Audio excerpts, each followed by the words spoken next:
Today we will be making chocolate almond pretzel brittle. This is really good and it has a very crunchy texture and lots of different things in it, and it tastes really yummy. This video is going to start slightly differently because first I'm going to go over all the ingredients you need, since you need to have all your ingredients measured out before you start because you're going to be moving quickly and there's not much time for measuring out ingredients along the way.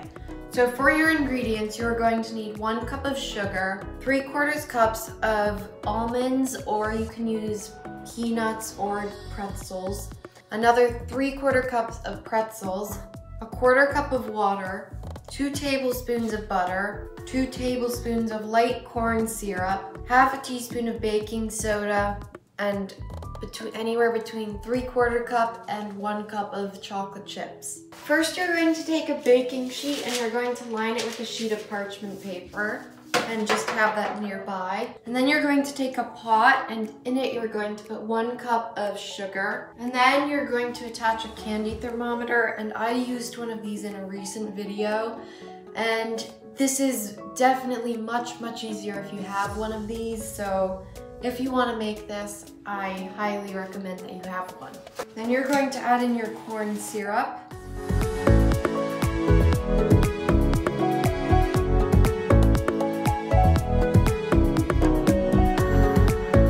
And you're also going to add in that water.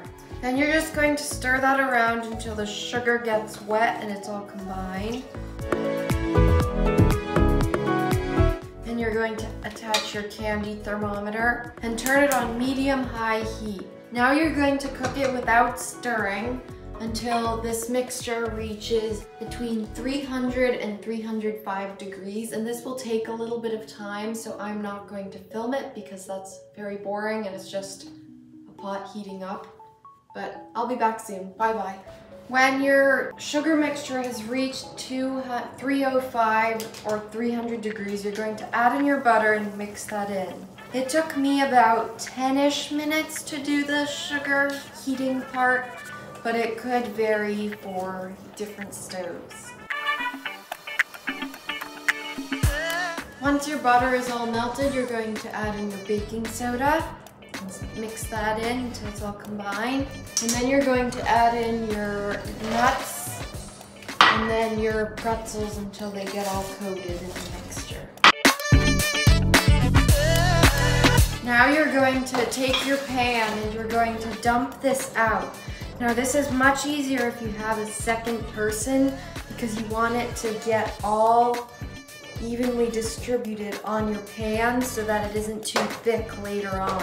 However, I do not have a second person, so you just want to do a bit, keep some of it in the pan, and quickly just spread it, because last time I made it, it was definitely too thick, and it's okay if they aren't all one piece, that doesn't matter.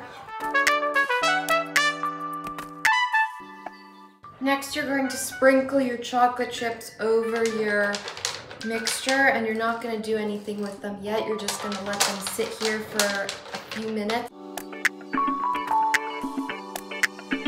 So I'll be back when that sits a bit more.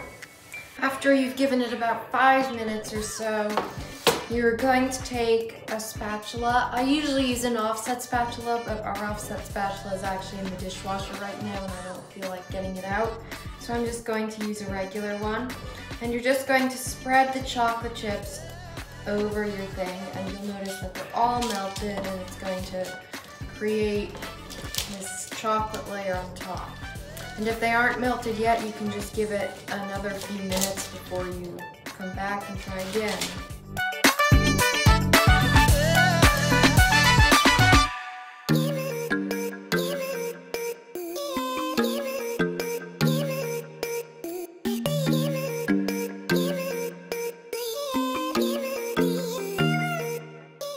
Okay, once you spread it out, obviously it isn't very pretty, but that's not the point of this thing, it's to be yummy. You can either let it cool on the counter for several hours or put it in the, put it in the fridge or freezer for anywhere between 20 minutes and 1 hour. I'm probably just going to put it in either the fridge or on the counter, and I will be back in a few hours. to cut it up and eat some. So I will see you then. Goodbye. Okay, so I've left my brittle in the fridge for a couple hours, which is longer than you needed to, but it's not going to make a difference.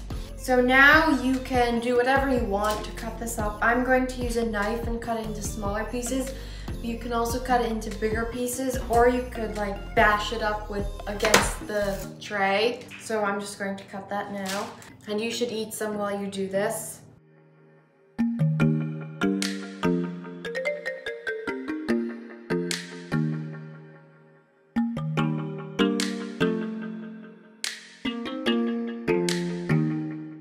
Okay, so obviously you just saw me eat some while I was cutting it up, but I have to eat some more, even if it's just for the thumbnail. So I will do that now.